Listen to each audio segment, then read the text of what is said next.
Olá, meus lindos, tudo bem? O tema da nossa videoaula de hoje é juros simples. Vamos lá, juros simples. Primeiro vamos entender a ideia do que seria juros simples. Vamos supor que uma pessoa aplique uma certa quantia em uma poupança por um determinado período de tempo. Essa quantia, pessoal, nós chamamos de capital, ok? A aplicação é semelhante ao empréstimo feito ao banco. Então, no fim desse período, essa pessoa recebe uma quantia, que nós chamamos de juros, como compensação. No caso de uma poupança, que a pessoa está investindo uma determinada quantia, um determinado capital, os juros seria o que ela vai receber a mais após esse período, tá?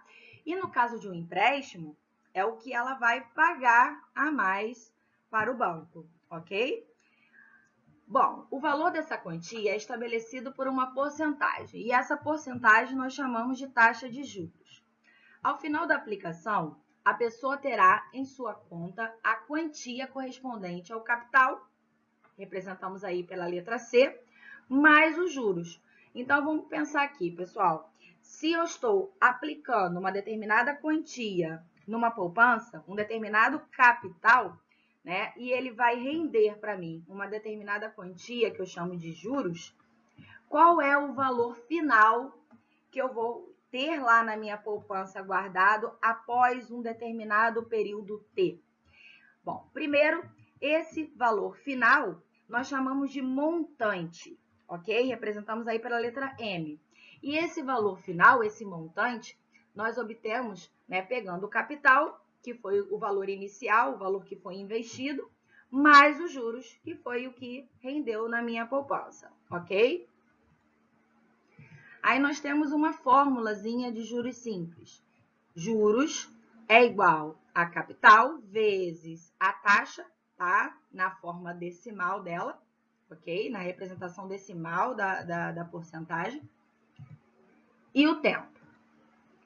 E o montante, como nós já acabamos de falar, é o capital mais os juros, ok? Vamos ver agora alguns exemplos para a gente entender melhor a aplicação dessas duas fórmulas. Vamos ao nosso primeiro exemplo.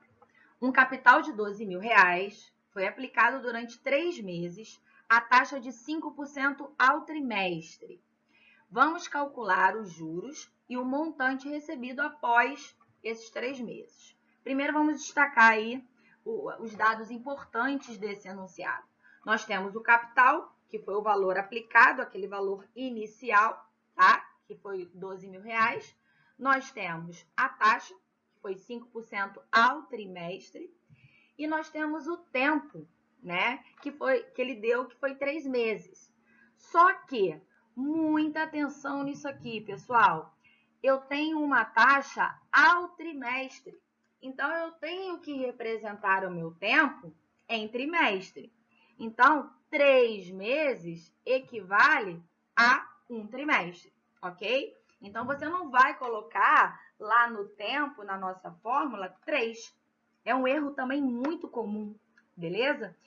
Você vai colocar 1, porque a taxa que o enunciado está te fornecendo é a taxa ao trimestre. Então, 3 meses igual a um trimestre, ok? Muita atenção nisso, pessoal. Vamos, então, calcular primeiro o nosso juros. Juros é igual capital vezes taxa vezes tempo. Sendo que eu já sei que meu tempo é igual a um trimestre, ok? Bom, aí eu tenho o capital, que é 12.000, vezes a taxa, tá? A taxa, você vai representar essa porcentagem, né, na forma decimal dela, 5%, 5 centésimos, tá? Tá aqui, vezes 0,05. E por que eu não botei aí vezes 1? Porque 1 é o elemento neutro da multiplicação, não vai fazer diferença, ok? Então, 12.000 vezes 0,05 é igual a 600. Então, eu sei que meus juros foi igual a R$600. Agora, vamos calcular o montante. Lembra? Qual é a fórmula do montante? Montante é o quê? Capital mais juros. O valor aplicado, o valor inicial, mais os juros, mais o que rendeu nesse tempo, né, T, que no nosso caso foi igual a um trimestre. E aí, tranquilo, peguei aí o capital, que foi 12 mil, mais os juros, né, que foi igual a 600 reais, que nós acabamos de calcular. Logo, temos um montante igual a 12.600 reais. Tranquilo, né, pessoal?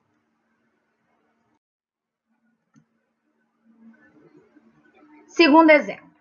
Uma empresa recebeu um empréstimo bancário de 60 mil reais por um ano, pagando um montante de 84 mil reais. Vamos obter a taxa anual de juros. Então, ele quer saber a taxa anual de juros. Ele quer saber o I, ok? E o que ele está te dando aí nesse enunciado, pessoal? O capital, certo? Que foi o valor inicial, o valor que a empresa recebeu, né, pegou de empréstimo nesse banco, que foi 60 mil reais. Ele disse que pagou, né, um valor final de 84 mil, que foi o nosso montante, né? Lembrando que o montante é o quê? É o capital mais os juros, ok? E ele me deu o tempo, que foi um ano. Ok, pessoal, porque ele me pede a taxa anual. Então, meu tempo tem que estar em anos. Se, por um acaso, ele estivesse ali em meses, ou qualquer outra unidade de medida de tempo, você teria que converter para ano, porque a taxa pedida está sendo pedida ao ano, ok? Bom, dando continuidade aí. Os juros do empréstimo em reais são nossa formulazinha do juros simples, capital vezes taxa vezes tempo. Eu sei que meu tempo é 1, igual a 1 ano, tá? Só que é o seguinte, ele quer saber o I, né? Então, esse capital que estava multiplicando com I, foi lá para o outro lado da igualdade, lá para o outro membro da equação, dividindo com os juros, o J. E aí, os juros eu tenho. Por que 24 mil, professora? Bom, se ele pegou de empréstimo 60 mil e pagou 84 mil, o que ele pagou a mais aí? Você tem que pegar 84 mil menos 60 mil, que dá igual a 24 mil. E esse a mais, lembra que eu falei? Esse a mais é o quê? O meu juros, ok? Então, os juros aqui eu botei igual a 24 mil e o capital, que foi o valor que ele pegou de empréstimo, aquele valor inicial, foi igual a 60 mil. Resolvendo essa divisão, nós obtemos 0,40 ou 0,4, tá? E aí, essa é a forma decimal da minha taxa, do meu I, ok? Para transformar para a porcentagem, eu vou multiplicar por 100, obtendo aí 40%. Ao ano, porque o meu tempo está em ano. E no enunciado ele pede justamente isso, a taxa anual, ao ano, ok? Vamos para o nosso terceiro exemplo. Uma pessoa aplicou o capital de R$ 1.200 a uma taxa de 2% ao mês durante 14 meses. Já começa a analisar aí, pessoal. Meu tempo, ele está me dando em meses e a minha taxa está ao mês, ok? Não preciso fazer nenhuma conversão aí no tempo. Determine os juros e o montante dessa aplicação. Primeiro passo, separar as informações que o enunciado está me dando. Eu tenho capital, que é R$ 1.200, eu tenho o tempo, que é igual a 14 meses, eu tenho a taxa, que é 2% ao mês, e aí a taxa, lembra? Lá na fórmula, nós vamos colocar ela na forma decimal, na representação decimal dessa porcentagem, que no caso aí 2% é 0,02, tá? Já faz logo essa conversão e vamos para a nossa fórmula, né? Juros igual a capital vezes taxa vezes tempo. Substituindo os valores que foram dados no enunciado, eu tenho capital igual a 1.200, substituir, vezes 0,02, né, que é a taxa, vezes o tempo, igual a 14. Obtendo aí os juros de R$ 336. Acabou? Não, porque lá no enunciado ele também te pede o montante, tá? E o montante, o que é mesmo, gente?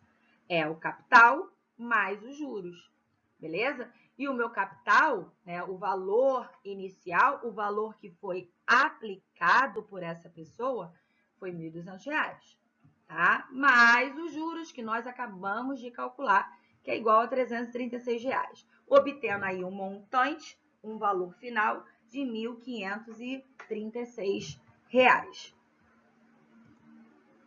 Aí. Próximo exemplo.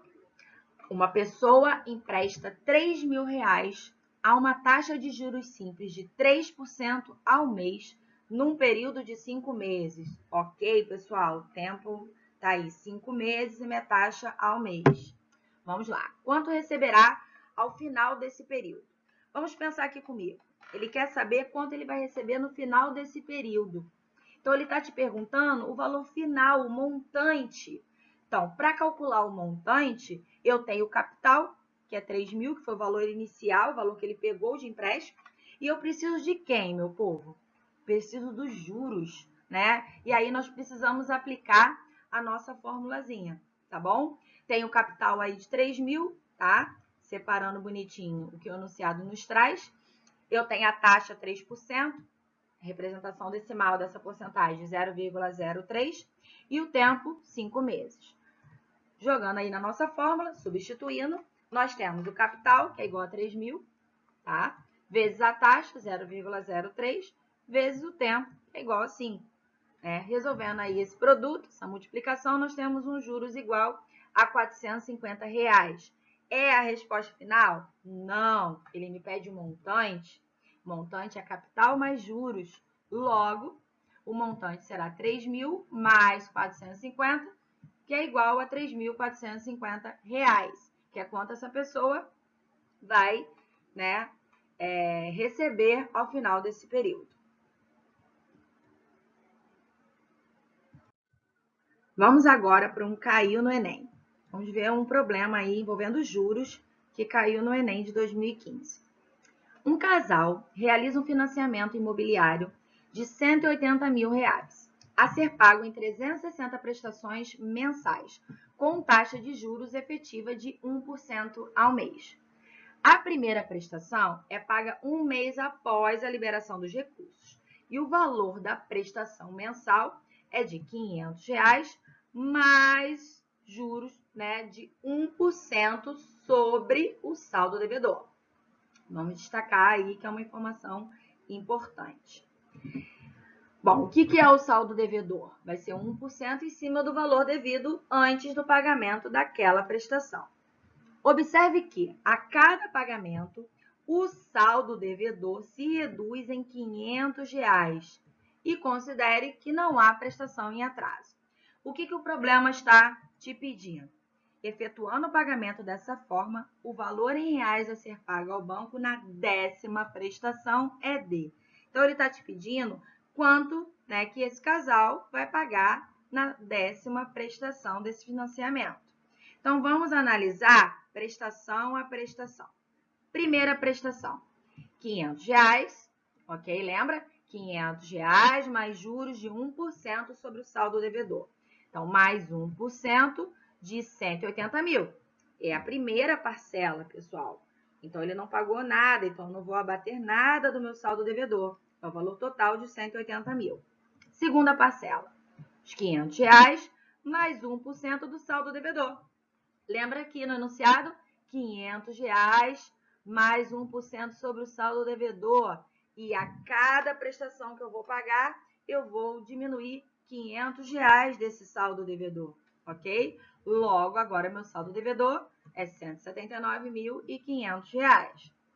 Terceira prestação, R$ 500 mais 1% de 179 mil, seguindo o mesmo raciocínio, ok? E aí, pessoal, vamos ao que o problema está te pedindo. Ele está te pedindo a 10ª prestação. Na 10ª prestação, eu já terei pago 9 prestações. A cada prestação paga, eu vou reduzir do meu saldo devedor R$ 500. Logo, como eu paguei 9 prestações, 9 vezes 500, R$ 4.500. Esse valor é o que eu vou diminuir no meu saldo devedor, beleza? Logo, Quanto que eu vou pagar na minha 10ª parcela? Vou pagar os R$500 mais 1% em cima do saldo devedor, que é 180 mil menos os R$4.500. Logo, a 10ª prestação é 500 mais 1% de R$175.500, que é o saldo devedor nesse momento aí da 10ª parcela. E aí, como é que eu vou calcular 1% de 175.500? Vamos lembrar da nossa videoaula lá de porcentagem. Eu dei um macetinho para vocês para calcular 1%, né? 1% você anda com a vírgula 2 casas para a esquerda, você está dividindo por 100, tá?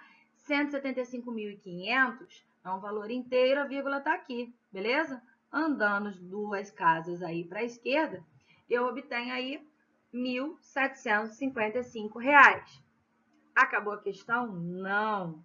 Ele quer saber o valor da 10ª parcela, que é o quê? R$500 mais esse 1% de 175.500 que nós acabamos de encontrar.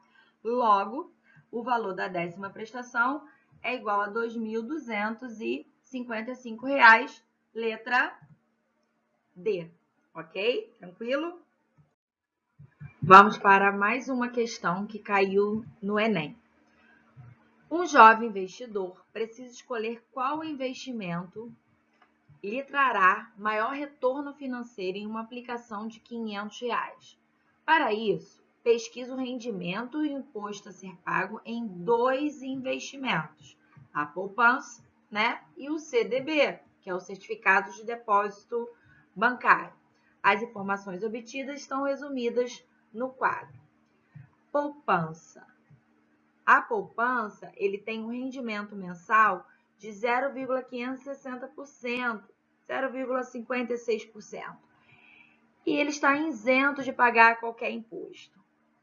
No CDB, que é o Certificado de Depósito Bancário, ele tem um rendimento mensal de 0,876%, só que ele paga um imposto de 4% sobre o ganho que ele vai obter aí com esse investimento. O que a questão pede? Para o jovem investidor, ao final de um mês, a aplicação mais vantajosa é... Bom, nós temos para isso analisar os 2 investimentos separadamente. Vamos calcular o ganho de cada um, né, e descontar as tarifações. No caso, somente do CDB, já que na poupança ele está isento de qualquer tarifação. Primeira situação, aí, primeiro investimento foi a poupança. Note que é 0,56% de 500, que é o capital, que é o valor que foi investido. Logo, eu tenho aí R$2,80, né? Obtive 2,8. Logo, o montante nessa situação é o R$500, que foi o capital, o valor investido, o valor inicial, mais os R$2,80, obtendo aí um montante de R$502,80. Não tem imposto a pagar, então não vou descontar nada aí desse valor. Aí nós temos o CDB, que é o Certificado de Depósito Bancário. Note que o rendimento mensal nesse investimento é de 0,876%, né? No caso do capital, que é R$500, obtendo aí um ganho de R$4,38. Não posso, pessoal, adicionar esse valor ao capital e falar que é o montante, porque eu tenho um imposto a pagar em cima desse valor que eu estou ganhando, tá? Então, é em cima dos R$4,38. Logo, 4%, né, de R$4,38, de 4,38, é igual a 0,04 vezes 4,38, que dá 0,1752. Bom, vou retirar, que esse é o valor que eu vou pagar de imposto em cima do meu ganho, que foi R$4,38. Subtraindo, gente, eu tenho aí aproximadamente R$4,20 de ganho, né? Então, o meu montante vai ser aproximadamente R$ 504,20, tá? Vamos ver as alternativas e analisar uma a uma. Nós temos a primeira, que diz que foi a poupança. Gente, é notório que o investimento mais vantajoso é o CDB, que R$ 504,20 é maior do que R$ 502,80, tá bom? Então, elimina a letra A e elimina a letra B, que diz que a poupança é a mais vantajosa. Na letra C, ele diz que é o CDB, pois totalizará um montante de R$ 504,38. Cuidado, que você pode errar aí, esquecendo, tá, de descontar a tarifação, né, de 4% em cima do ganho. E aí, se você pegasse esse total aqui, ó, que deu de R$ 4,38 de ganho, e somasse no seu capital, você teria R$ 504,38, que é justamente o que está aqui, tá? Mas não é essa a alternativa, porque eu tenho que descontar a tarifação. Então, após calcular, né, nós obtemos aí R$ 504,20. Na letra D, ele aproxima para R$ 504,21, que é a nossa alternativa correta, tá bom, pessoal? Bom, agora vocês vão colocar em prática todo o aprendizado aí dessa videoaula de juros simples, tá bom? Praticando com os exercícios. Beijinhos, bom treino!